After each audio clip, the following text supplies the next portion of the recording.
with some of the finest police officers, I think, in the country. Everything from Chief Villasenor when he was hired. So it's been a great pleasure to work with the current law enforcement in the city of Tucson to discuss the risk veterans who are using cannabis legally since the state passed it in a good way. So we've discovered there's some risks, but there's also understanding within the police department to minimize those risks. So what we wanted to do is bring this forum together with people from a diverse background to answer this question: should Arizona end cannabis prohibition? I would just say briefly that Veterans United for Cannabis was formed at the 420 Social Club over a year and a half ago, 2 years ago, when a vet who was growing cannabis legally for his medication before the dispensaries were established. So legally he was able to grow it, and the house was raided. So last set forfeitures took property from him and his medication, and he was denied health care by waiting in a police car for 5 or 6 hours in front of his house.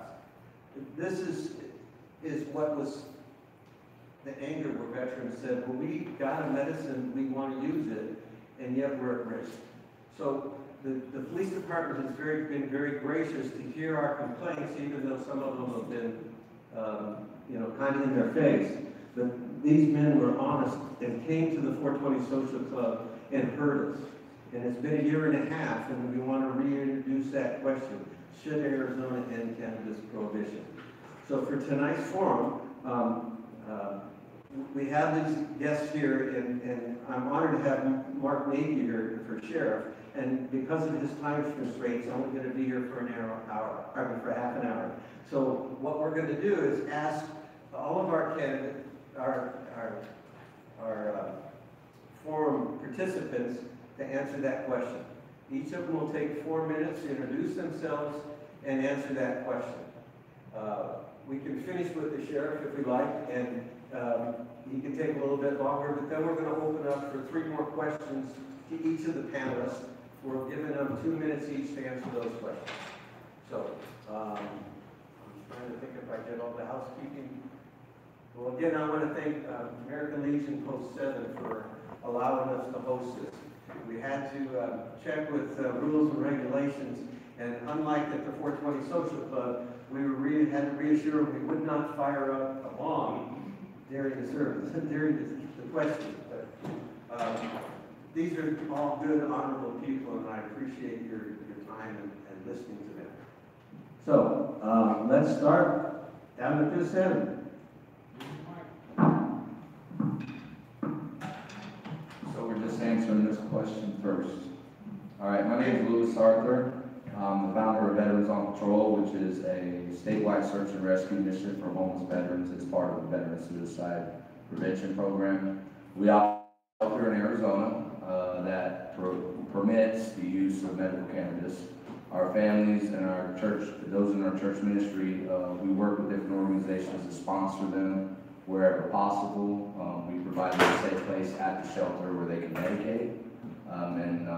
We've been using cannabis as a gateway drug off of heroin, meth, and cocaine. So in secret, I studied for 6 months, and we had Pastor McLean, a Veterans Rescue Mission, who was helping get the card sponsored for individuals. Quietly, we sponsored 78 individuals to get their medical cards, and they either had to give up chronic alcoholism, heroin, or methamphetamines in exchange, and just to try cannabis for 30 days if the doctor felt that that was appropriate. Of those 79 individuals, was 48 that are still successful to this day, that have not gone back to the chronic lifestyle of the more illicit street drugs. And a lot of our veterans that we deal with are taking 18 to 24 prescription pills from pharmaceutical industries. And we've seen them literally take a joint on a table, and there's 20 pill bottles over here, and they've got maybe 1 or 2 pill bottles left that they need. But that single illegal substance right there just eliminated all the side effects and the health hazards of all the poisons, basically, that is permitted to be sold and distributed amongst the people. Should Arizona end cannabis prohibition? Yes. But I also believe that that's not for any government institution to decide for us. I think that's something we decide collectively as people. And our family has done the best we can to start spearheading the way to where we say we're just going to protect them and get them legal and do everything we can. So we quit feeding this private prison industry. You know, go with that. My name is Todd Clodfelter, State Representative from Legislative District 10, which is basically East Tucson. I am a Republican, and I sponsored a bill to legalize cannabis this last session, and unfortunately it wasn't heard by the Judiciary Committee Chairman. And I'm in firm agreement with the fact that I think it is a gateway off of the harmful drugs. Where I've had arguments with other people who are opposed to legalizing cannabis, who say it is a gateway to harder things. And I'm not a user. I don't condone the use of the product because I have no need, and I have other vices. A good cold beer is one of my favorites. But I think it's an opportunity here for Arizona to lead the way again with better legislation. As a representative of the people, I think what we need to do is the people's wish, and that is the legalization of cannabis. Some parameters we need to follow to make sure that it's safe for everyone. There's some testing that should be done if it's going to be sold as a product. I think labeling needs to be taken care of properly. And as a leader of the community, what I want to be able to do is have the state legislative body manage that legalization. I'm not necessarily opposed to a public initiative, but I think what we need to do is, as leaders, we need to lead the way. And as the Republican who brought the bill forward this last session, I can tell you, as I was talking to colleagues, there are closet Republicans who will support the legalization of cannabis if we can get the laws written properly to allow for the dispensaries or the retail outlets or what have you. There's a lot of questions that need to be answered. I intend to have some stakeholder meetings, as you would, in the interim with law enforcement, Department of Corrections, and I agree we need to certainly reevaluate our incarceration system so that we aren't incarcerating people for possession of a substance. My history, my concept of it is it's an herbal remedy, and we've been using herbs and plant matters for health and medication uses for centuries, and all of a sudden there's a stigma on this one particular product.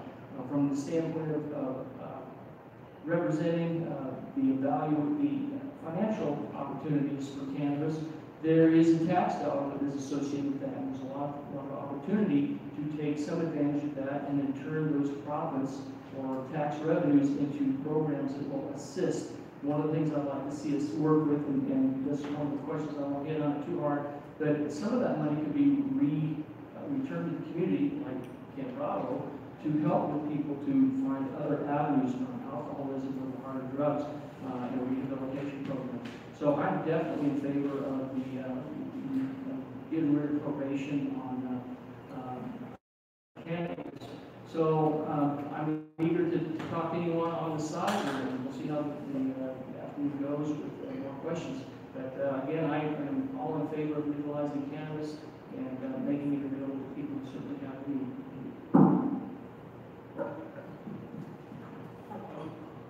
Hello. Hi, my name is Josh Asimo. I am a Army veteran. I am the founder of It's Me Related.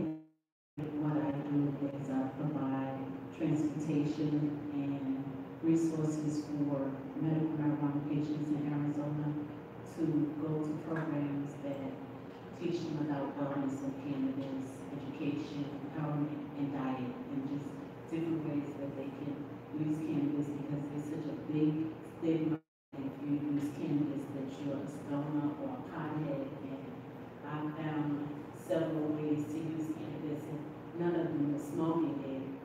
I use topicals, I use edibles, I bathe with it, I drink different teas. So I found different ways to use cannabis that have opened up my life and my lifestyle to where now, since I've been using cannabis, I am a realtor. I help people to find their homes. I am also advocate for other cannabis patients because I was on between 7 and 9 pills that were prescribed by the VA person anymore. And I've been using cannabis now for 6 years, and I've not taken any pills, and I'm back to being a productive person here.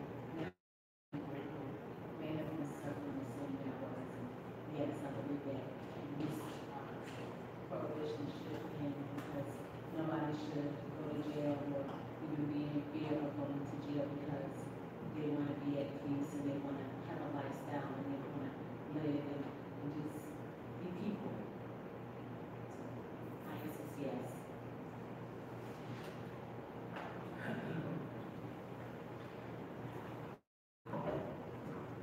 My name is Alex Gentry, I'm chairman of the board for Safer Arizona Cannabis Legalization Political Action Committee. And the question is, should Arizona end cannabis prohibition? And the simple answer is yes. We're talking about prohibition. So what is prohibited? How can lawyers sit in the state house, scribble words on paper, and cease nature from occurring? They can't. So what is it that's actually prohibited? The prohibition is on the individual. And at that point, when you have laws that prohibit the individual, you essentially have the state making a claim of ownership over the individual and telling them what they are allowed and not allowed to consume. When the state makes a claim of ownership over an individual, they're essentially saying that that individual is their slave and that they have the right to control their behavior. Especially when we're talking about cannabis, which was criminalized through racist propaganda in the 1930s under the Roosevelt administration to scare white people into thinking that this scary evil devil plant is just going to ruin society and the whole nation's just going to fall apart. But the reality is that it was crony capitalism, it was special interests, it was corporations that were behind it, that they wanted that plant prohibited because they didn't want to compete with it. If I'm conservative in my estimates, there are 25,000 uses for the cannabis plant. We can build buildings out of it, we can build tables out of it, textiles, clothing, skin products. We can make biofuels, all sorts of things come from that plant. And that's why it's criminalized. The state of Arizona makes hundreds of millions of dollars through civil asset forfeiture, stealing property from people. That's theft on a mass scale. You think they want that to end? They're stuffing their pockets at your expense. And then, not only that, but then they're kidnapping you, slapping you in chains, and caging you while they rob you of all your personal assets and keep you in the poorhouse. It's immoral, it's unjust, and it's perverse. And all the other excuses that have come after criminalization of cannabis are just ways for the government to try to explain away its evil. They have no legitimate right to do what they've done. We're not begging for a plant back. We're taking it. We have the Safer Arizona Cannabis Legalization Initiative. Sign that. Get your friends and your neighbors and your family to sign that. And we can recover what was taken from us. And we can have justice. And we can have a sense of peace in Arizona. At the same time, we can drag Arizona out of the Stone Age, and we can make it a competitive state. where the money that goes from cannabis isn't being stuffed into the government coffers through civil asset forfeiture, but now it's through business. Now it's through people. Now it's through raising people out of poverty and giving them hope and giving them possibility. Thank you.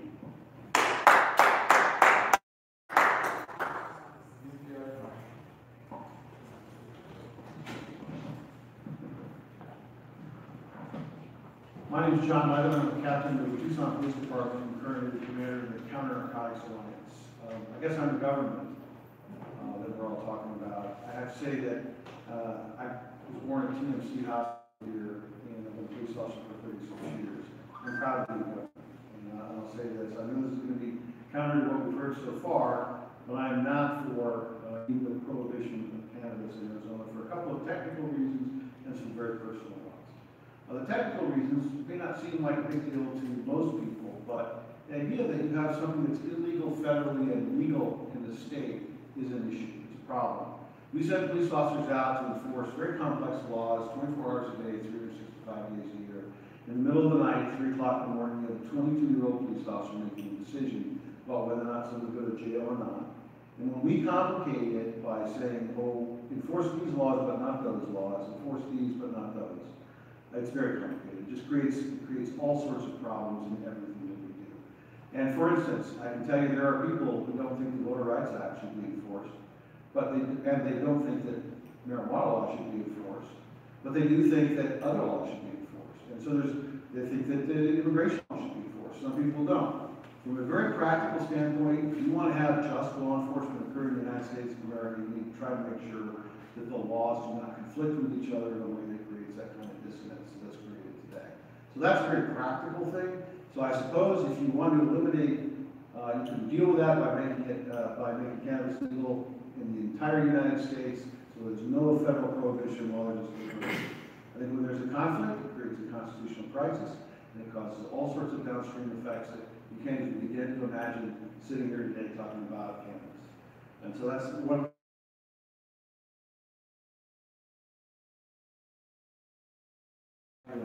And I can say that the vast majority of problems that our community faces are rooted in substance abuse disorder, alcohol, tobacco, and other drugs, including cannabis. Now, is cannabis more or less dangerous than illegals? I don't think it matters. But the truth is, the current state of policy in the state of Arizona, the law says that cannabis is illegal outside of those that get a medical recommendation from a doctor. And so if we're going to change that policy, we should be changing that policy to make the state better, in my view. We're going to go through the effort to change the policy, it should be to improve what's going on in the state.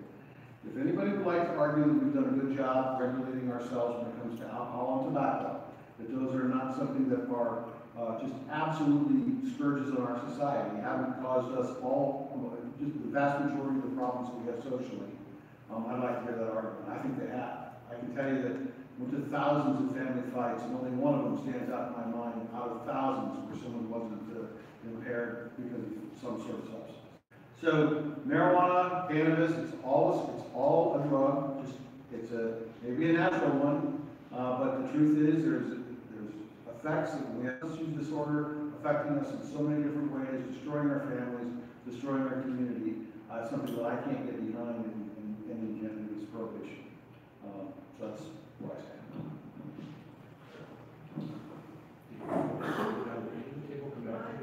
Yeah, would you mind if it's 6:30? Yeah.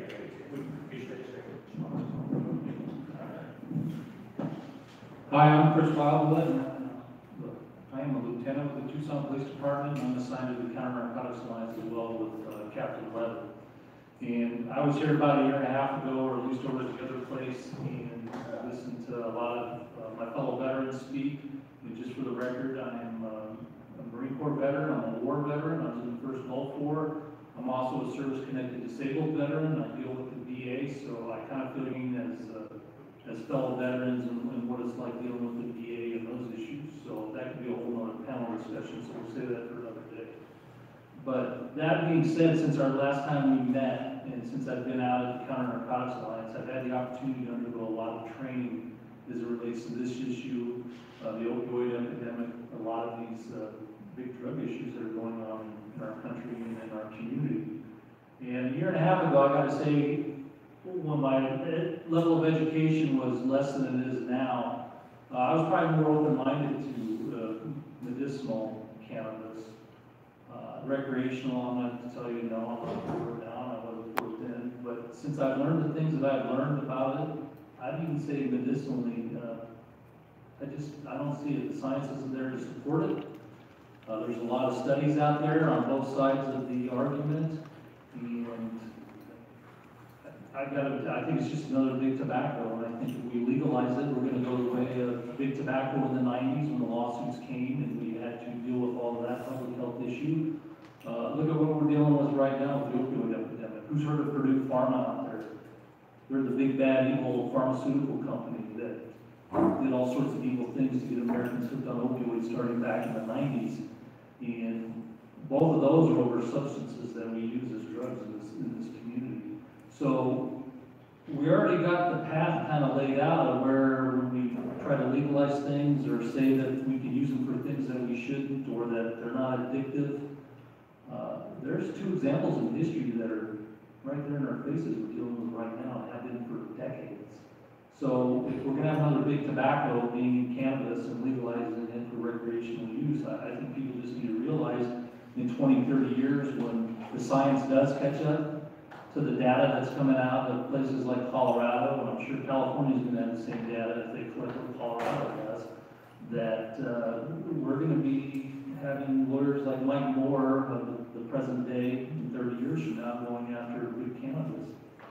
And that's where we're headed. History will repeat itself if we legalize it. If that's the way we want to go, and so be it. But personally, I think we should repeal medical marijuana, to be honest with you. And that's how I feel. And that's based on what I've learned the last year and a half and what I've seen serving this community for 24 years now. And the science just isn't there. There isn't enough info. So that's how I feel. That's cute. Hello everyone, my name is Chris Russell, and I think the reason they invited me here is because I'm running for Jeff Flake's open U.S. Senate seat.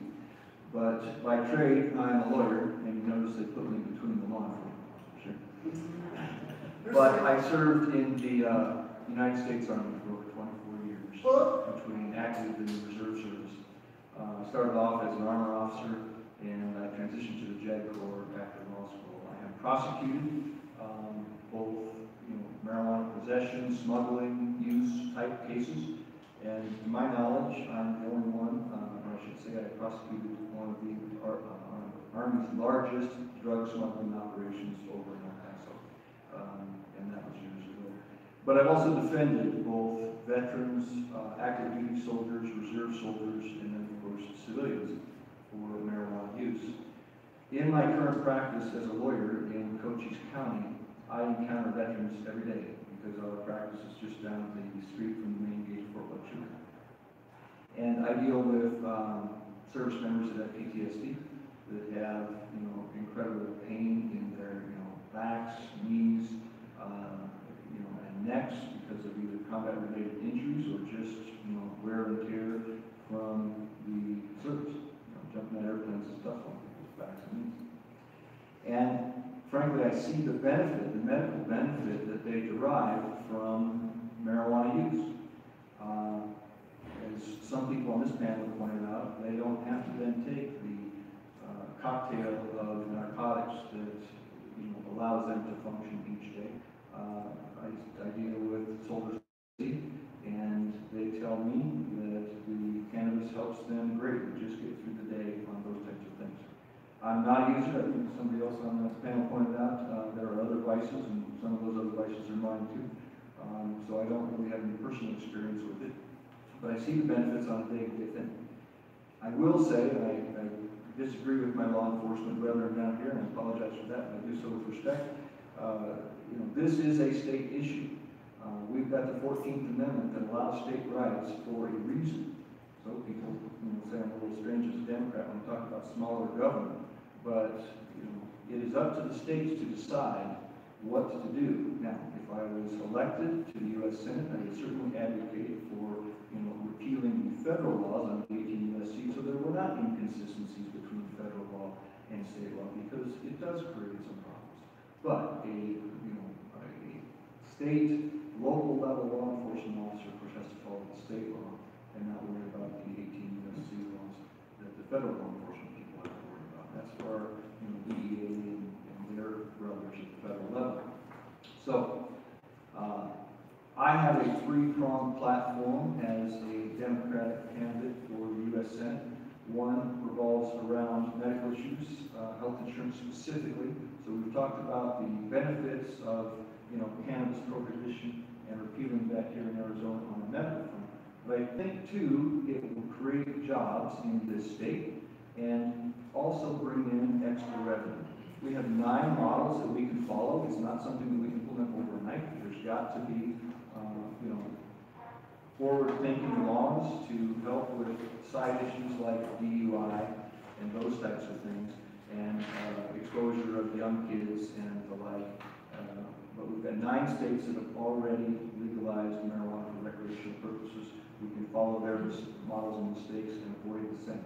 So, summing up, to answer that final question, should Arizona end cannabis prohibition? Absolutely. Yeah. Well, good evening. I apologize in advance. I'll have to leave. I've got a commitment this evening. I'm your current Union County Sheriff. I've been in law enforcement since 1981. I'm going to take this a little different tack. I'm going to stay in my lane. And my lane is public safety. And if I were not a police officer, I was going to be a history teacher. And I know that there are 3 branches to our government: legislative branch, an executive branch, and a judicial branch. There's a branch that makes laws, a branch that interprets laws, and a branch that enforces laws. I'm in the branch that enforces laws. So I'm not going to kind of sidestep the issue of whether or not that should be made legal or not, because that's a legislative decision. Where that intersects my world is in the world of public safety and how laws should be enacted and enforced. I have some significant problems with treating marijuana as if it were alcohol. It's a very different substance. So the manner in which you legislate legal marijuana would have to be fundamentally different than the way that you would legislate alcohol or other illicit drugs, because we don't have, whereas alcohol, we have an established standard of 0.08 being horizontal level of impairment. We don't want you on the roads if you're above a 0.08. We don't have a similar standard for marijuana. That so many nanograms of THC in blood equate to any level of impairment. So there's some problems with that. Marijuana is consumed by the body in a very different way than other drugs. Marijuana is a fat soluble drug, so long after you would show symptomology impairment by marijuana, you would still potentially show significant amounts of it in your test. So there's some problems from a public safety standpoint with the legalization of marijuana. Is it possible that there could be some legislation brought forward that, in my world, on the executive branch side of public safety, that I would think answers a lot of the questions around the legalization of marijuana as a recreational drug? Perhaps, but there are significant issues there. And to suggest that marijuana is like other drugs is simply not understanding drug symptomology, the way that drugs are processed, or the levels of impairment associated with various drugs. So from a public safety standpoint, I have some concerns. In the medical arena, again, I'm not a doctor.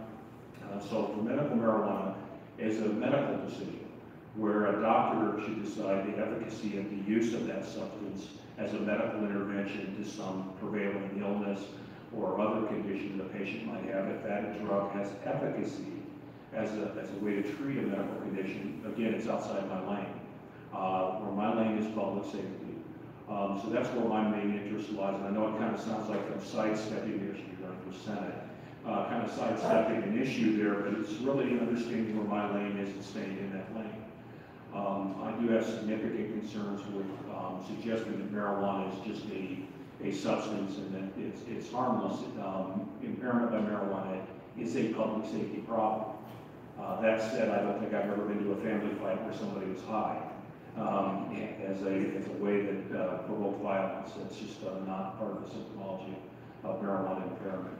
So I would like to see our legislators, like Representative Clotfelder, if they can present to law enforcement legislation that would answer these problems, these questions associated with legalization of marijuana, then we should look at that. But that's a legislative problem. And whether or not this should be legal or illegal is a legislative issue. My lane is public safety, and where legislation intersects public safety is where I should be involved. So I hope that we make a move toward this, and I've talked to Dave about this in the past, about flawed legislation that is attempted to be brought forward, that I had some concerns with because it didn't answer all the questions from a public safety standpoint. So I hope that law enforcement is involved as we move forward, if we do in fact move forward toward legalization, and that we use lessons learned from other states that have gone down the legalization path, that we keep it out of the hands of minors like we do tobacco and alcohol, that we don't package it in a way that entices use or recreation. I don't want anybody to be enticed into becoming intoxicated this evening either on alcohol. I think that's a bad idea, just as it's a bad idea to use any drug to excess to where you become a public safety problem. With that being said, I'm proud to serve you as your sheriff. I stay in my lane, responsible to my constituents, even when we may not agree about everything. But I think that perhaps there is a way that we can move forward with this, but I just haven't seen it yet. That's the problem. I just have not seen draft legislation that I felt answered the questions from a public safety practitioner standpoint that I thought we needed to answer to move forward with the legal status. So with that, I'm going to apologize for another commitment. Dave's a good friend, has been for a long time, and I appreciate the invitation to speak with you this evening and wish all of you the very best. I did my basic training at Fort Jackson, South Carolina.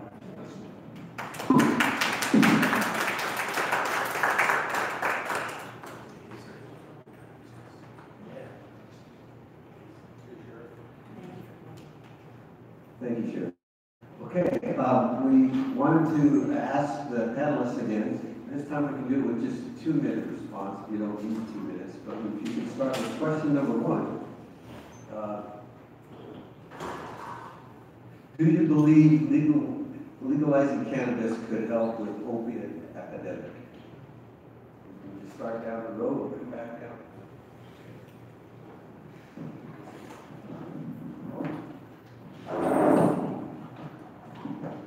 I don't believe it could help the opioid epidemic. I know for a fact because we've been using it and we've run our own tests and studies, and these are real human beings who are living a better lifestyle than they were when we first had it.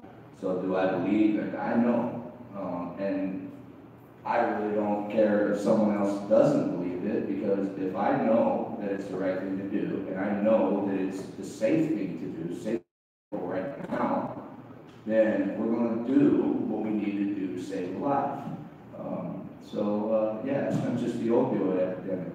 Okay, we've used it for crack, we've used it for meth.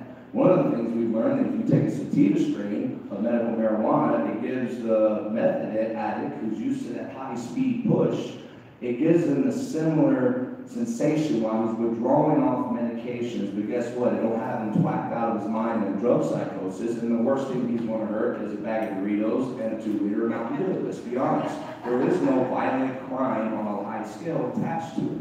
So the plant can be used to do a lot of things, from cancer to everything else, and it hurts the pharmaceutical industry that profits off of our misery.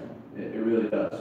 I know it works. And I'm going to keep doing it because I know it works. And I'm not going to ask legislation to sit there and tell me how to help someone, okay? And my encouragement is for everybody to just, stand up at some point. Don't not help somebody because you're afraid you're going to go to jail. If they need help, help them.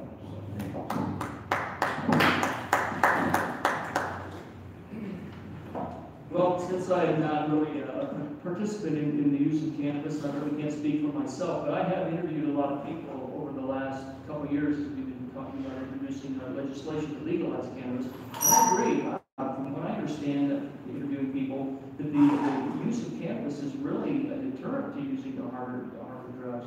And the people that tell me that it's a gateway drug, unfortunately, have had bad experiences in their life. They started with cannabis and they proceeded to go to the harder substances. But that was a choice they made at the same time. Not everybody follows that pattern, I would think. But I also think that the opportunity here to retroact the opioid issues, just like was described, was if these people have an alternate in the process of coming down from an opioid or other addictions, this would be a benefit to them. And then they would find that this might be helpful for them to get off of those things, but far more harmful than what I think marijuana is. My wife is personally, she's been diagnosed with chronic pain, fibromyalgia, and she's contemplated the use of medical marijuana. And in fact, she's tried some up in Colorado when we were visiting up there, and it seemed to have helped. With that said, I can't see why a responsible individual really always needs to go to the doctor to have the doctor tell them what they can and can't do to help themselves. I've been in this body for a long time, and I know what hurts and I know what helps it. And it may be the guidance of a physician is good, but I think a responsible, capable adult can make decisions like that on their own. They don't necessarily have to have the permission of the doctor and the permission of the government to tell them what they can and can't do. I'll expand on that a little later in the third question. We legalized the production of agricultural hemp this year at the state legislature. And I think we're on a roll, so to speak. And I think we can go further with proper legislation, as the sheriff identified.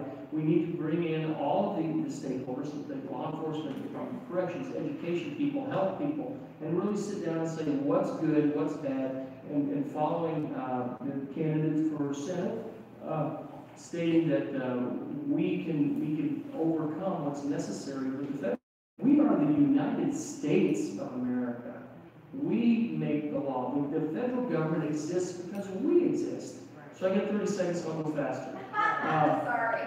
That's quite all right. But I understand how the cannabis products can help physical pain as I've seen it. PTSD and that sort of thing, I understand that's very helpful for that. So, yeah, I believe cannabis can certainly help with our other drug issues. And that's why I'm all for it. Is we have ways to overcome the issues we have, but there's a stigma that is attached to this that really needs to be done on an educational standpoint. And the hardcore conservatives who are my colleagues, I'm trying to educate them as well as I feel like I've been educated. So we're open to listening. I hope you're open to listening the way I am. I'm all ears and want to hear more as things progress. So thank you for that. Yes, I believe that legalizing cannabis will help the opioid epidemic. We see it constantly. They do have studies, even though nobody's paying attention to the studies that we see. We even do studies on ourselves. Some of us patients, like myself, when I had a choice between taking methadone or morphine over cannabis and having a better effect and being able to use the bathroom and all those other normal things that, yeah, so definitely yes. So, I think one of the things that's interesting when we're talking about opioid epidemic is that you go to your doctor, anybody can, and just about every doctor will just, you go, I've got pain here, this and that, they're going to throw pills at you. That is easy access to narcotics. And the pharmaceutical companies love that because that's money in their pocket. And that's what this is all about. It's about money. Throw pills at people and make millions and millions and millions and millions and millions of dollars. We saw last time in 2016, Insys Corporation spend something like $500,000 against the Prop 205. They're the manufacturers of fentanyl,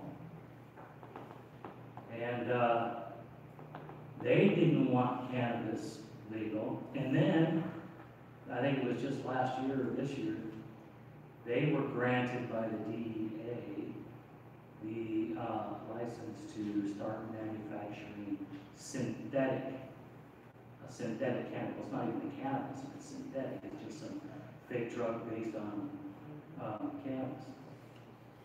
So you see where the money is, you see where the scheme is. Legalizing cannabis, help with the opioid epidemic. Yeah, the medical marijuana program has qualifying conditions.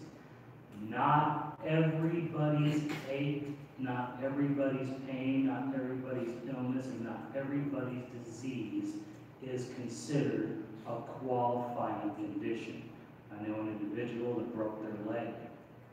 Fortunately, they were a card holder. But they didn't use opiates the doctor wanted to throw at them for the pain for the broken leg. Used cannabis oil instead and took care of the issue. And not only did it take care of the issue, it helped heal the leg rather than just mask the pain. So, yes, definitely cannabis would help with the opioid epidemic.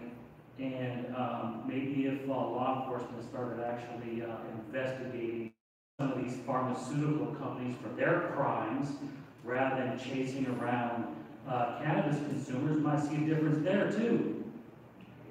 But we know how money controls things, so don't expect that too soon.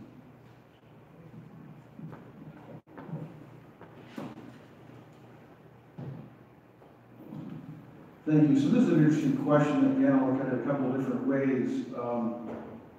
Cannabis is legal right now in Arizona for treating things that doctors prescribe it for or recommend it for. So that no change in the law would be required. I have some insight into how those appointments with doctors that recommend cannabis work, and I can tell you I'd be very surprised if anyone was ever denied the prescription of cannabis or a recommendation for cannabis by one of those doctors, unless maybe the doctor thought they were a police officer.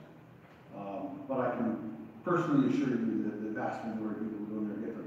I didn't put the scheme together that requires people to put that kind of money out of pocket in order to get a card. I mean, as far as I'm concerned, if we want to treat it as medicine, I don't know why we charge for a card. I'm not advocating that we do that. That's just the scheme that we have today. But it is legal right now. You can go to a doctor right now, you get a recommendation, and you can go get cannabis. You can use it instead of opioids for whatever your underlying condition, if you'd like to. Now, let me take a different look at it. So it wouldn't require change. It wouldn't require any prohibition in order to do that. Another look at it. So, you know, California, Colorado, Washington, all these other states now have legalized cannabis, right?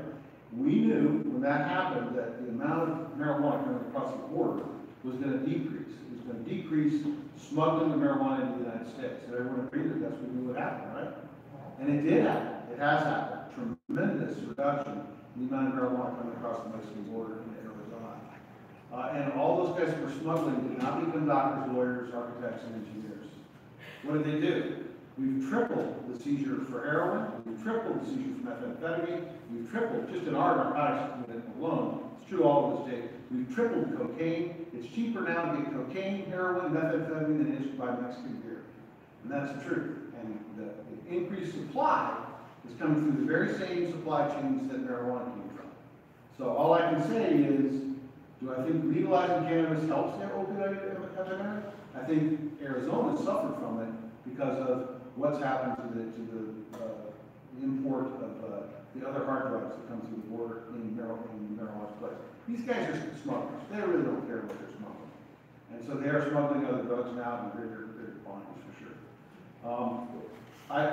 I don't disagree with the work that's being done in San Maria Park with the gentleman in the end. I think that what he's saying that he's doing may have validity. I know he believes it, and it may be true, but it can be done under the current system without changing the law.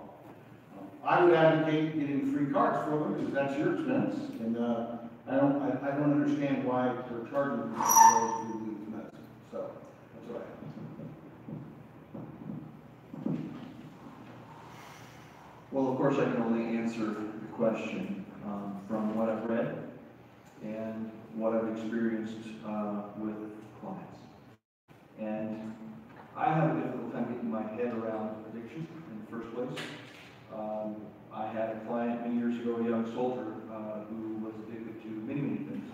And he told me after we got him out of the Army and into an inpatient treatment facility in Atlanta for a year, after he cleaned up, he called me and he said, hey sir, I wanted to thank you for helping me get on that path, but what became painfully obvious to me is that there's an us and there's a them. And the us's are addicts and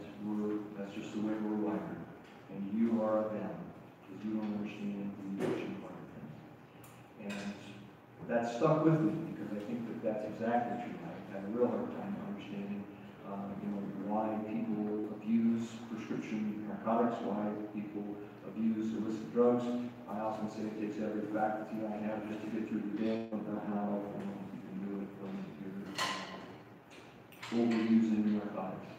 But what I've experienced is, as I said earlier, the fact that when my clients use marijuana, it helps reduce the medication that they take. It helps them feel better. We also represent quite a few of the elderly, and they have things like cancer, glaucoma, those types of things, and often, marijuana is the only way they can get through the day. And if you want to have an entertaining conversation, talk to a 75-year-old grandmother who is using marijuana. I get a little bit of a kick out of that because it goes against the way that she was raised, but it helps. Thank you. I'll try to be quick on this. Do I believe legalizing cannabis? I'm going to have to say no. When you trade one drug for another in your quest to ease your pain, you're really doing. You're just trading addictions around, you're balancing around.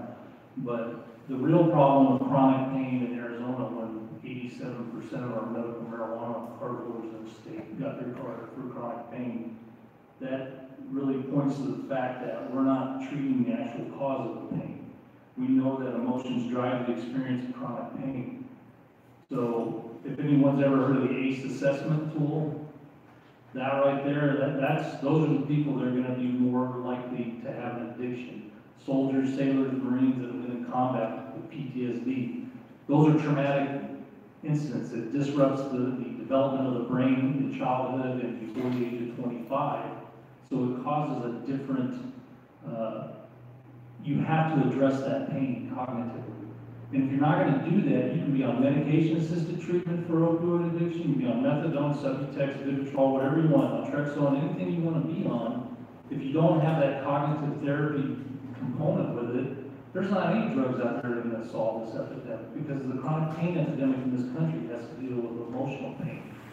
So we'll treat the emotional pain and the chronic pain will go away. Until we do that, it doesn't matter what drug we try to take and say it's going to fix it, because none of them trade one for the other. It's foolish. Treat the actual root cause.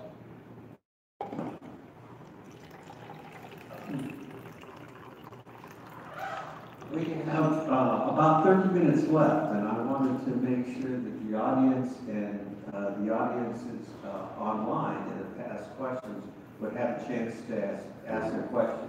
So if anyone would like to address a question, you can come to the mic and address it to one of the candidates. How long? We'll try to keep the answers in 2 minutes. I guess what I have to say, hello, my name is Ricardo Correa, I'm combat veteran, served in the United States Army. I'm 100% disabled through the VA. I don't take any medications from them. I've been a cannabis user since 2010. Spent 3 years there doing it illicitly. And I only went legally to cover my ass when I went public with my use, to try to advocate for more access to the healthcare system. Mr. Clodfelter, I'd love to say that we believe you, but I don't. I personally don't believe you. I don't believe any Republican that sits up there and says that they want change, because you haven't proven it. Your actions speak louder than your words, sir. We need you to prove it through your actions. To the law enforcement personnel here, I wish the sheriff wouldn't have left so quickly, because he said something that was spot on, and I wanted to applaud him for it. He said it wasn't his lane to dictate what was done legislatively. He said he wasn't a doctor, and he's not. He said that he wanted to be there as a law enforcement entity to protect the safety of the public. I agree with that. I commend him for that. And I felt like he should probably gotten an applause for that, but I was too frustrated by what you said, and the smug nature with what you said it with him, right? And then that followed up by you, who said that you've studied this for a year and a half. Are you a physician? Where'd you go to medical school? I want you to cite your sources, sir. I want you to put out on record what it is that you're reading over there that has you answering and making the statements that you're making. and speaking condescendingly to people like me, and boo-hooing gentlemen like Mr. Lewis Arthur over here, who's working with real people who are going through emotional crisis, right? And you laugh at them. You don't do it laughing, right? You do it through your actions here, what you're saying. Maybe we believe it? Yeah, we do. History is going to say something. It's going to show that you're a bigot. It's going to show that you and people like you who started these laws did so for ulterior motives that have nothing to do with public safety, have nothing to do with the health and welfare of people like me. People who, if I don't have my card, am facing arrest. I went off about my freedom, your freedom, our freedom, collectively. I can't even go and have a discussion with my physician and get a recommendation for an herbal medicine that I require to live a productive life. Yet, you guys talk over here like you know something about something, and your job is public safety. Stop acting like you're a doctor, okay, I got it, and all that other jazz because you're not. Stay in your lane, right? Let our legislator address the issue. Let our lawyer work out the constitutional issue between the state and the feds, right? Put your concerns over in the form of concerns. Don't try to get in the middle of these election cycles. Don't try to get in the middle of anything else that has to do with the people. Put your concerns out there and let the medical doctors decide what the intoxication level is for various individuals. Because I tell you right now, as a combat driver, I can drive better than most of the people in here. And when I'm on cannabis, even better. You don't want to see me sober when I'm not, especially with the yahoos driving around this town.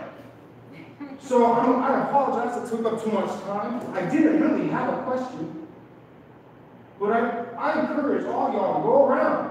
Do some actual research. You should be ashamed of yourself. That's all I got. I don't even want to stay here for the rest of the shit. Excuse me.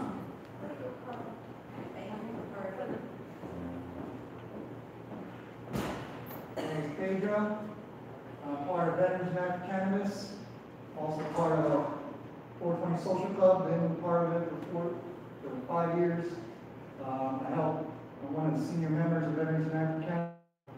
I love everyone. I love you too, man.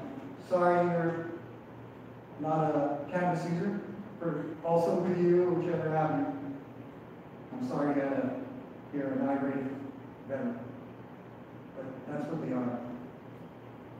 If I could cry, I would cry, but I need to get some stuff done. You're a lawyer. Thank you for helping me.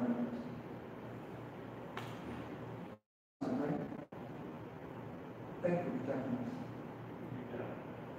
And narcotics. Man, you got a whole lot of shit coming your way. Do your guys' jobs. You try, didn't work out. Try again. Keep on trying. It's good. He does have a point. We're not all doctors. No one here is a doctor.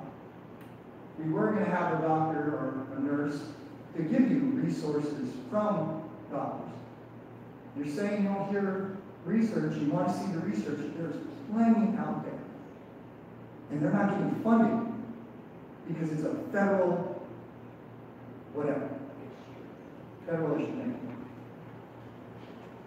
U of A tried it, and they couldn't because it's federal, and they don't want to lose their federal. It's all about federal. You can't do your job because it's federal, right? You can't allow cannabis to be for adult use because it's against your local paychecks. And I understand fully you have Hefe right here telling you, breathe down your neck. What I need to know is personal. Forget the bullshit of work. You take your hat off. Take your badge off. All of it. What's your personal, not job related, personal, so we can have some questions. Should cannabis be? Should cannabis prohibition be?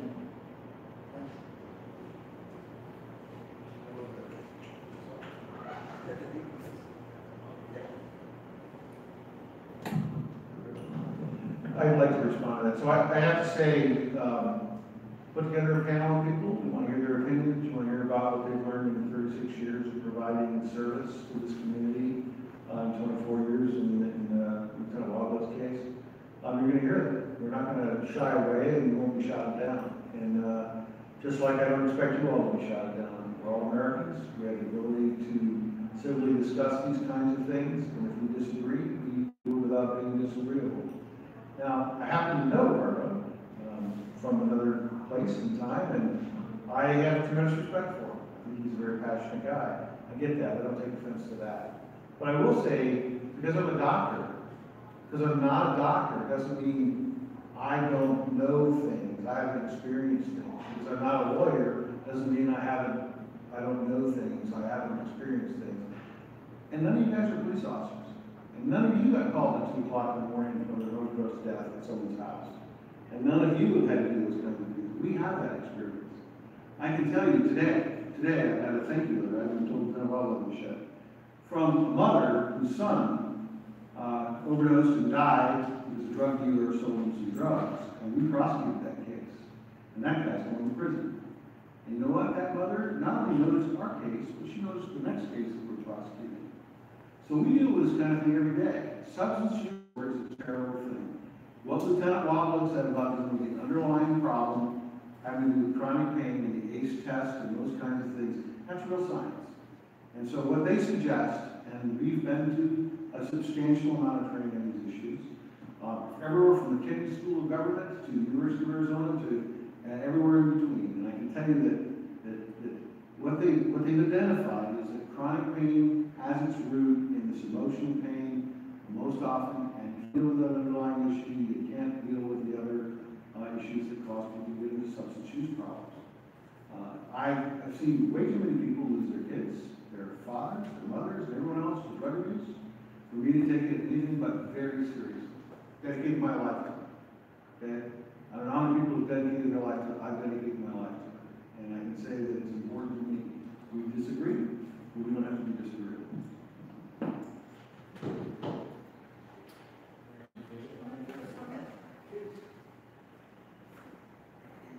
Thanks to the age of so much information out there, it took me about 2 seconds to find NPR 2 studies that show opioid use has lowered in states that have eased marijuana laws. And I would also like to ask you, how many homes have you been to where someone OD'd on cannabis?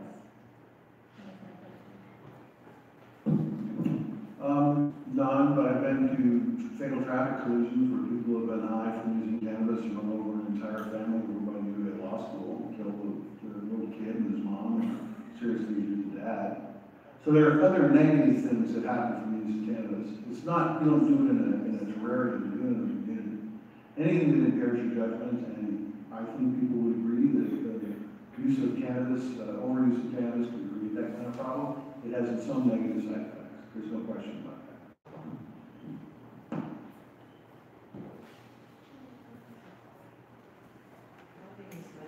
I'm a Tucson native. And Captain Levitt, I would most likely, if we were to look at the drug talks from the person that ran over with cannabis in them, I would put money on that there were other drugs or alcohol in their body as well. Am I correct or incorrect on that? So before we do an investigation to see whether or not cannabis is involved, we exclude alcohol, because if we can arrest someone for a BAC of 0.08 or greater, we don't put the resources into the drug testing. I have to go back and look at that case, but I know Colorado's experienced cases where people only under the influence of cannabis have been in traffic collisions as a result of that. You can't deny that. That's absolutely going to be true whenever you have a drug like that. I was wondering on that particular case you're talking. Finish it. Okay, I'm a Tucson native, and at the age of 14, I had my first non-cancerous tumor removed from my right arm in TNC. I was born there also. Where the police area is now used to be OBGYN back when we were born in the 50s. So that was the area. Okay. About the age of 14, I had this tumor removed. By the age of 20, I found out that it's a rare disease called Jerkins. Hundreds of thousands of people have been diagnosed. 44 other diseases perpetuate the same type of dynamics with lymphatic failure that aren't cancer. But when you have cancer, you get similar dynamics. 40 some odd years ago, I'm 66 now, the number one drug of choice according to rare disease was your number one problem in Tucson, which is fentanyl. The number two choice was cannabis. Using cannabis oil, Rick Simpson oil products, that type of a concentrated product, allows restructure of the tumors. It allows my body to be worked on at the cancer center and other treatments that need to be done multiple times throughout the day, aside from usually I wear a chip vest like a police vest, but I have it off tonight, and full legs to arm coverage to keep fluids moving that feed these tumors. Okay, environmentally they're fed, GMOs feed them, God knows what feeds them, but lots of things in our world do. And without cannabis, we weren't able to get on top of the disease and me drop 90 pounds and keep it off in these 3 years, work out 5 to 7 times a week, function, do my volunteer work and everything I do. And I was functioning on all the pharmas they were giving me, and the pain was still there because of the neurological effects. So though some may feel that there is no reason or no valid, for cannabis, unfortunately our doctors aren't allowed to recommend it because Banner receives federal money. I knew about the drug and was being treated prior to going to my specialist. She's grateful and thankful for that, or we couldn't make progress. So Lieutenant, just here's the example, 100 pounds less and able to function on a daily basis at 66 years old, climb stairs, do mountains, take buses, and everything I need to do that could not be done prior to using cannabis. Please look further in your research. Thank you. Thank you all for your time tonight. Any online questions? I haven't had any.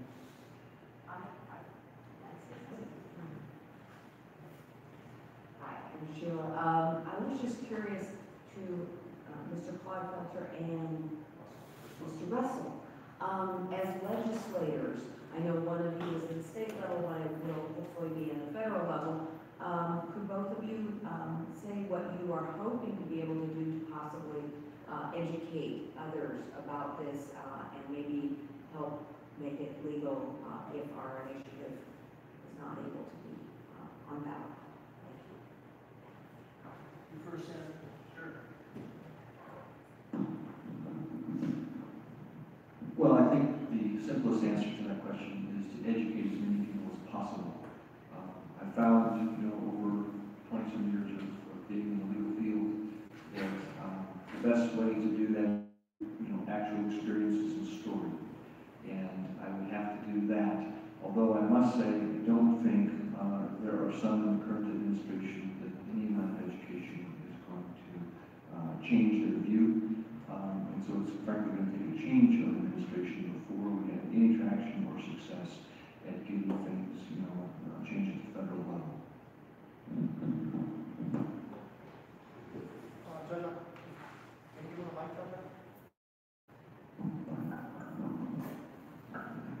I agree. We've got to look at it from the top down when it comes to legalization from the legislative level. We have the nonpartisanship, where we're not working together, we need to do that better. I think we need to educate the leaders that we have, because there is the stigma, and then there's certain groups that want to lobby for and lobby against the legalization of cannabis. And I can tell you who the people are who are vehemently opposed to legalization, and I disagree with them. That's why I brought the bill forward.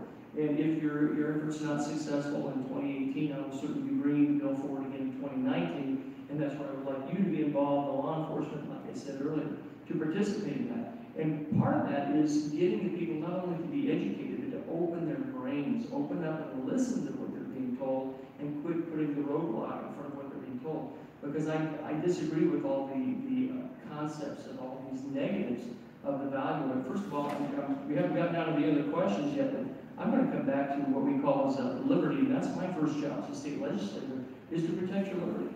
That's it. That's number one. Number two is balance the budget of the state, which is another challenge. But protect your liberty is what I'm supposed to do, and what all legislators, all elected officials are supposed to do. We well to protect this country from enemies, foreign and domestic, and that means to protect your individual liberty. With liberty comes choice and also responsibility, and I want to give people the opportunity to show their responsibility. Surely we're going to have bad actors in the world. We're going to have people who are consistently addicted, and the statistics that I've heard, I have a friend who's a clinical psychologist, studies the brain. He says there are a certain percentage, and if memory serves, the number was 10%. 10% of the people are addicted to something, and always will be, because that's the nature of their being, which is sad. And we can help them to the best of our ability, but at the same time, that doesn't mean that everybody else is going to have those same afflictions. So as a responsible adult in this country, you can make choices for yourself. You don't have to rely on the government. What we got to do is get the government out of the way to allow you that freedom. God gives you freedom if that's the faith you follow. That's the faith I follow. Amen. God gives you freedom. The government doesn't give you freedom. And that's what we've got to take action on. I guess that's all I can go into address the questions, because I'm just overriding all the questions. But it can be done, it will be done. If it's not done in 2018, it'll be done in 2020. But I would really rather have all the parties involved that will have effect or be affected by the legalization, so that we have a good, solid legal process where there's evaluation, we have the committee meetings with testimony, and the off meetings too, where we can sit down and iron out the details. We do have other states that legalized it. Surely they've had issues. Colorado being the first, they've had issues with the way they process things. We can do better because we've seen from their mistakes. You always learn from other people's mistakes. But we build on their successes, and we overcome their mistakes, and we can do better. So that's my position on that. We've got to have legislation together and understand that the values across the board, whether it's health values, mental health values, economic values, it can be done, and that's what needs to happen. So I wanted to let you know we got another 15 minutes, and if there's no more questions from the audience, oh, there it is. Okay. Yeah, I have a question for law enforcement. The question is, do you think the war on cannabis, do you think the drug war is working? And how do you think it's working? And who is it working for? Thank you. The drug war. I'd have to say it's a constant battle. In a lot of areas, I think we're making ground. In some areas, we got a lot of work to do. I don't think there's one easy answer. I think there's always going to be people looking at place, because this is all driven by money and greed on the side of the people that are doing this. It's no different with big tobacco, big cannabis, big pharma, whatever you want to call it. It's about money, and until we can take the money out of all of this, there's always going to be a war, so to speak, on it. Like I said, we've had a lot of successes in it. I think in the last year, the Counter Narcotics Alliance, our community outreach, and our ability to come out and talk with an informed tongues.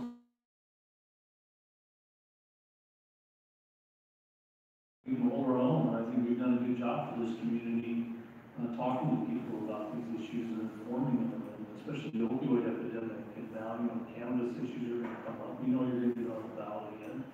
And there's two sides to every story. The young man that called me a bigot earlier, obviously I struck a nerve with him. I was just here to lay out what I know and share. But if he wants to call me a bigot, not true. But the problem is everything I talked about, I've heard time and time again from quoted an NPR company. There's another study that in the American Journal of Psychiatry that just came out in September that says that there's proof that cannabis or marijuana use actually increases opioid use in those states for non-medical purposes. So you can find a study that says your point of view, and I can find another one of yours. We can go back and forth all day. I could have gone back and forth with them all day. That's because most of it's junk I'm sorry, but if you want to go next, you're more than welcome to, okay? I will. So I could do that. As far as cancer, I'm glad you found something that's helped you improve the quality of your life. But the thing is, in cancer, anecdotally, I have a very good source that works for one of the largest cancer treatment practices in Arizona. And I asked her, I said, do your doctors, do any of them recommend cannabis? She's like, no, none of them do. These are PhDs, MDs, oncologists, hematologists. One of them is a PhD that practices down in Green Valley. And I asked him, do you prescribe cannabis to any of your cancer patients?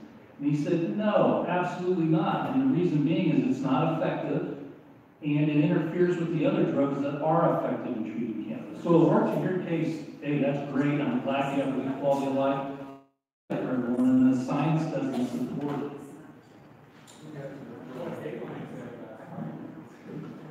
Let me go ahead and answer the drug war question. I love the drug war question because that's what I hear all the time. I start off every undercover narcotics class each year with new undercover narcotics agents with 3 hours on are we winning or losing the drug war. That's the title of the class. And I won't teach the whole thing here in 10 seconds, but I'll say this. It's that important because people have all assumed drug war. You hear everyone saying, anyone running for office says, we've lost the drug war. Well, how did that war on poverty go? How did the war on cancer go? Do we still have cancer? Do we still have poverty? We've made an impact, right? Well, guess what? I graduated from high school, I know I look a lot younger, in 1978. 1978 had the highest level of marijuana use amongst high school students in the history of this country. Everyone thinks everyone uses marijuana. And when I graduated from high school, 53% of high school seniors smoked dope, smoked marijuana, used cannabis, whatever your expression is, depending on your generation. Okay? Well, it's a lot more than that now. And you can watch how marijuana use amongst high school students changed over the last 30 or 40 years. You can see that different approaches have different impacts. Sometimes it's going up, sometimes it's going down, but nothing approaches the level of drug use of the 1970s. And so, have we lost the drug war? Have we won cancer? I know it's a really nice soundbite to throw out there, but I got to tell you, a very good friend of mine said once, well, maybe we are losing the war, but if we hadn't had our foot to the floor trying to stop substance use disorder from taking everyone's life in this country, we wouldn't have just a drug war, we would have a Holocaust. That was what he called it. And he's in a position to do that. His parents were survivors of the Holocaust. So his point was, what in this country is not a good thing when it comes to drug use and abuse. And we're putting an awful lot of effort into trying to help people. We're not the enemy. The government is not the enemy. The government is people, just like everybody in this room. You know, and so just remember, we're doing our part. And it's hard sometimes, especially when not everybody sees it that way. Well, we're just about out of time. I know you have one more question you would like to ask. But if you would, can stay long enough for each of you give a closing 2 minutes on your thoughts on tonight and what you would like to do go forward. Hi, my name is Sandy Russell, and I'm Chris Russell's wife. I'm a lawyer, and I'm also a scientist. I was a scientist for 10 years before I became a lawyer, and I would like to ask Lieutenant Christian, I can't see your last name, Barbara, what specific literary scientific research you're relying upon that says that cannabis does not provide pain relief to patients in pain? I don't believe that's what I stated. You said the science doesn't support cannabis as providing pain relief. You said the science isn't there to support any of this. We need more studies. If you're going to say that there's medicinal uses for these things, we got to have the science to back it up. We're putting the cart before the horse when we legalize this. Okay. And then once you do, you open up Pandora's box of all sorts of... Well, sir, I just want to plenty of science out there that supports that cannabis provides pain relief. Clearly, you haven't educated yourself on Well, this. actually, I have educated. I'm speaking now, Okay, go ahead. okay? And I would also ask, it seems to me that you are relying upon what others have told you, and you're relying upon junk science. And I would like to ask you if you do you have an understanding of what the scientific method is? On the pain receptor? On performing any type of study or hypothesis. Are you aware of what the scientific method is? thesis out there, and then if that's it, you're gonna want to prove it or disprove it. The problem is there's not enough of that type of study out there to support what you are saying as far as the medicinal. Actually, true science has a hypothesis and does everything they can to disprove it. And only when you cannot disprove something is real science. And when you're doing a scientific study, you must control all the variables, and you need to do them blinded. You need to make sure you take precautions to avoid confirmation bias. There are lots of things involved in science, and a lot of the studies that are out there are not real science, they're junk science. So you have to be careful what you're reading. Now, I'd also like to ask you, and any of these doctors that you spoke with that said they don't prescribe cannabis to their patients, did you ask them if they're getting kickbacks from any of the pharmaceutical companies for prescribing narcotic pain medicine? I can tell you unequivocally, no, they are not. No, did you ask them? I can tell you, I know firsthand, they absolutely aren't. How do you know That this? is ludicrous. Did you look at their financial records? You are speaking conspiracy theory. I'm not speaking conspiracy theory. I worked in an oncology clinic. I know how reps work. So the answer is no, you didn't ask them. I know a lot more than I'm willing to say. Did you ask them or not? They do not, I know for a fact. So the answer is no. The answer is no, they do not. Well, I definitely appreciate everyone's passion in this issue. And since we only have a little bit of time to keep anyone here longer, if everyone would finish with a 2-minute response to our discussion tonight, and then we can close it up and extend it. I did want to let you know that Safer Arizona is here. If there's anyone who would like to get involved in the Safer Arizona initiative, and I'll give you our director for just a minute. Hi everybody, my name is Nikisa. I'm with Safer Arizona 2018. I'm the executive director of our campaign to get cannabis on the 2018 ballot in Arizona. I want to thank all of our panelists here, Veterans United for Cannabis, for having our chairman of the board, Alex Gentry, here. Alex helped draft the Safer Arizona Cannabis Legalization Act, and we have it here for you guys to sign if anyone's interested. And I look forward to hearing the closing remarks. Thank you. Thank you. Another few knows about cannabis, so I appreciate the effort that those who do feel passionate about this medicine that's making an impact in their lives. So if we could each get their 2 minutes, and please, if you don't mind starting, and we'll go this way and go back. Sure. Well, I just want to thank everyone for allowing me to be here. I know it's, obviously, I have to say I struck a chord with more of you than any of the other panelists, and there's nothing wrong with conflict. And if it's productive conflict, that's good. That's what moves the whole thing forward. You know, and I don't take it personally that one gentleman in the audience wanted to attack me personally, because I'm not like I said, I'm not taking this personally. I don't hold it against you. But going forward, you know, I can say there's, we're going to have these debates until this election comes up. And Counter Narcotics Alliance, in the Highland Board, or the CNA policy board we work for, we're going to be out there to make the other side of the story is heard. So you're going to see us again out here. And we'll all just keep reading more and more and going to more and more classes and being better and better prepared. And I have no problem debating like an adult with anyone in here about it. So I look forward to it. Yeah. He wants to go to school. Hey. Well, I do appreciate the opportunity, because you can all see a simple issue, and there is going to be debate, and there is going to be resistance. But I don't think the initiative is going to go away, and frankly, until it's passed. I think there's more benefit from it. In other words, I think there's more benefit from legalizing marijuana than there is a detriment. I think it's an opportunity to help people with, more people rather, with medical issues. I think it can create jobs from the manufacturing to the distribution to the sales. I think that it can, the taxes that it generates can be used to fund things like education.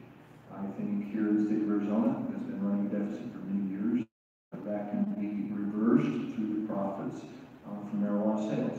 And like I said, we don't have to start from scratch. There are 9 other models out there that we can study, learn what they did right, learn what they did wrong, and improve on. So thank you very much for the opportunity. Awesome. Well, Dave will tell you that when he was putting together this program and the last program, he made a lot of calls to different places to try to find people who present the law enforcement perspective. And I have to say that Lieutenant Roblin and I are the 2 guys that are more than willing to come and talk. Many other people refuse to come. Thank you. They refuse to come because their experience has been that they're treated disrespectfully when they're trying to get support. I'm willing to look past that, and some of the treatment is disrespectful, but I'm willing to look past that because I think this is such an important issue. And again, this is our experience, this is what we know, this is what our slice of life has taught us. And again, I'm not advocating to eliminate medical marijuana in Arizona. Every argument I heard tonight about the value of marijuana and cannabis was about its medical application. And my dad died after 7 years of oral cancer, and if it would have worked for him, I would have had no problem with him doing it. It's not what his oncologist gave him. His oncologist gave him other drugs that worked pretty well. I'm sorry. I'm just saying that this is a tough issue, and all those arguments for medical marijuana and its application, we took care of that when the voters of Arizona made the decision to allow medical marijuana to be dispensed. And the question here really isn't about medical marijuana, it's about recreational marijuana.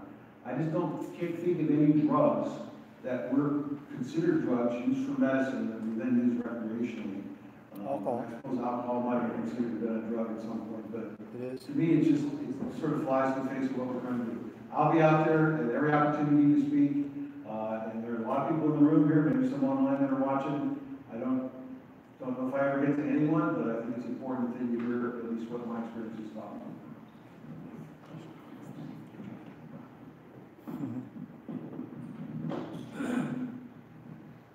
So humanity and cannabis have existed side by side for eons.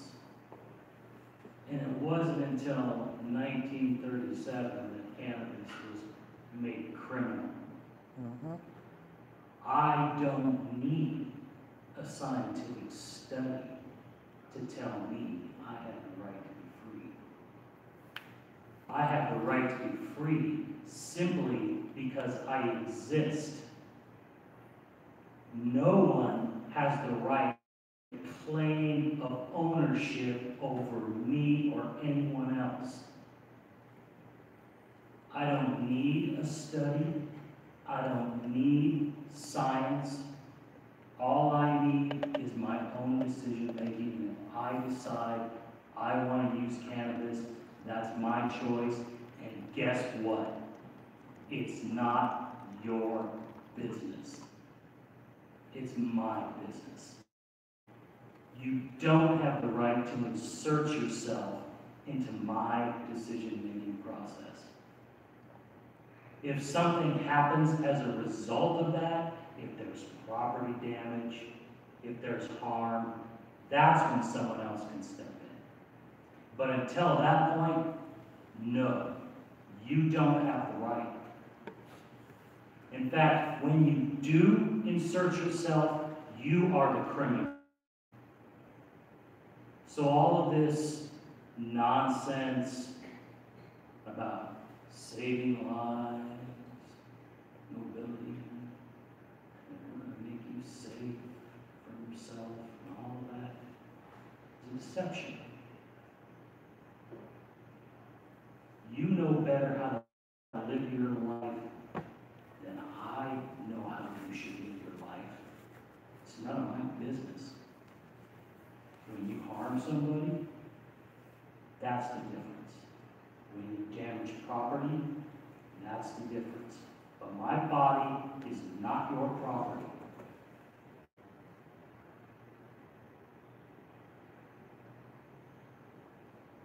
So, whether you agree with it or disagree with it, to me, is irrelevant. I don't need your permission. And I'm not asking for your permission.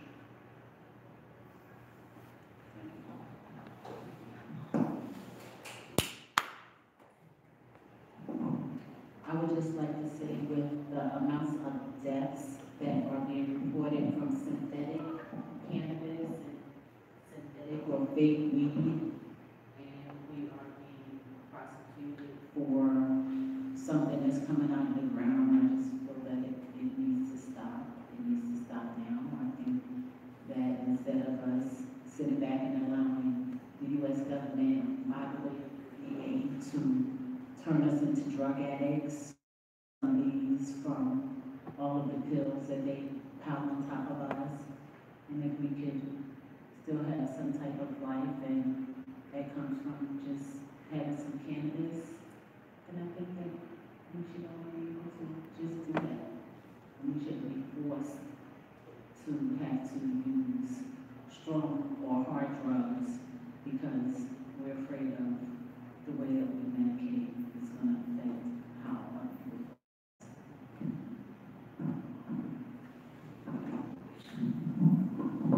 Well, I want to thank you, everybody, for being here tonight and have the opportunity to not only express my opinions, but to hear other opinions and hear other tones of opinion. It's kind of interesting. As a state legislator, I do represent the people, and I know what the people are wanting, and here it is.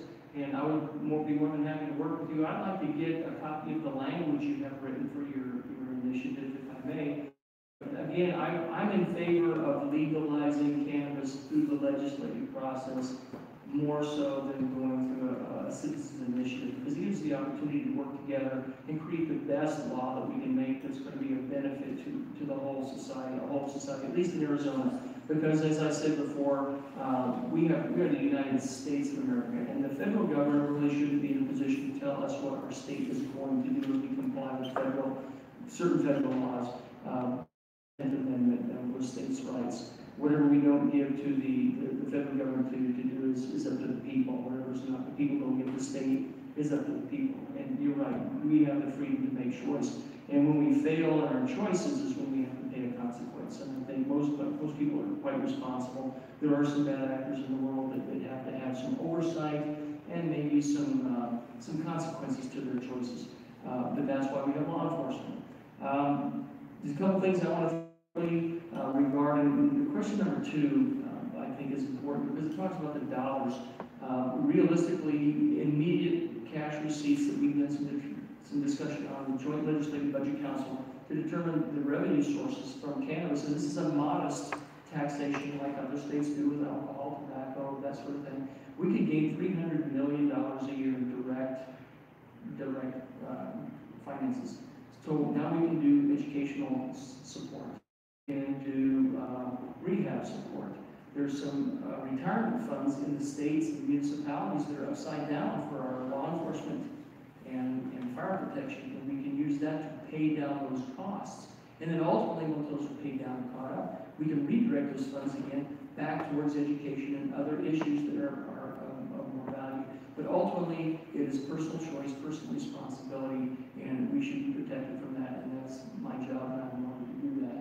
So with all of you and learning more and working together to make this happen.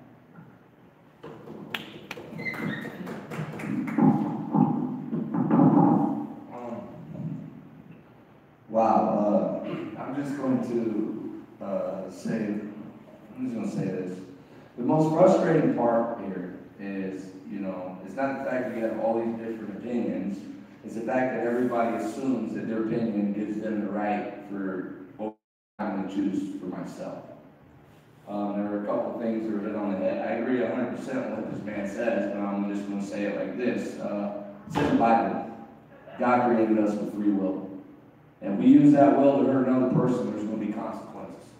But I don't see how someone lighting up a joint or putting oil on their arm or eating a brownie is hurting anyone.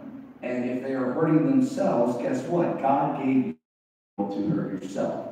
Now, I run a veteran suicide prevention program. My job is to prevent them from hurting themselves. But I understand at the end of the day, I am not liable when they make that decision. And, the frustrating part is, as far as Tucson Police Department and their narcotics and everything, I would love to see it legalized just so they could actually focus on the heroin, the cocaine. They could focus on the spice that's starting to hit our parks again, and I wouldn't have to go to court every month and spend around court advocating for some homeless individual who got caught with marijuana. You know, and they're scared to go to court because they don't want to go to jail. They think it's like a horrible thing now. The education needs to start within ourselves. I don't think we're going to get anywhere if we're trying to convince the guy next to us what we believe. I'm grateful for the Tucson Police Department coming out. They got a tough job, you know. At the end of the day, they got a tough job, but they have been tremendous support of our camp. They have 19 homeless veterans within the past 2.5 years, instead of having them arrested on public intoxication or petty theft. If it was a situation they could deal with quietly, they brought them to our camp and they dropped them off. So I've seen where the Tucson Police Department has decided to make good decisions based on the individual and the circumstances at that point. And what we're doing is we're trying to legislate something to put everybody into a mold when you don't have that right. My God made me my way, He made you your way. I'm not changing you, you're not changing me. At the end of the day, I just want our people to stop going into these prisons. We're filling up prisons with nonviolent offenders, you know, and there's so much suffering going on right now, and I've seen cannabis help us crack a huge crack in the opioid epidemic that we have. And if you're going to pick the lesser three evils, crack, cocaine, and marijuana, according to most people, I'll just say that marijuana is the lesser of two evils, and it's a game of hard stuff. So I appreciate everybody for coming out, and I appreciate all your opinions, and I appreciate Ricardo. I wish he would have helped us cool a little bit. But at the end of the day, there's no one up here that's a bad guy. If they walk away with the understanding that every one of us has free will, and that God loves us all, and He put a plant on this planet for a reason, and I think it should be embraced at this point, and let's see its potential, unleash it. And the only way to do that is get good and put God in the forefront, and He'll protect you like He's been protecting us for almost 3 years. Amen. All right? Well, I want to thank the panel and appreciate you. If you could give them a round of applause.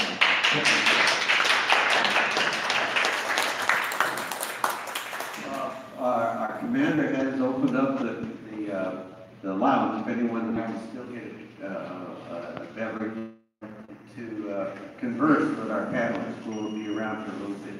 But again, I appreciate all of you, particularly our Pride Service officers that come here today.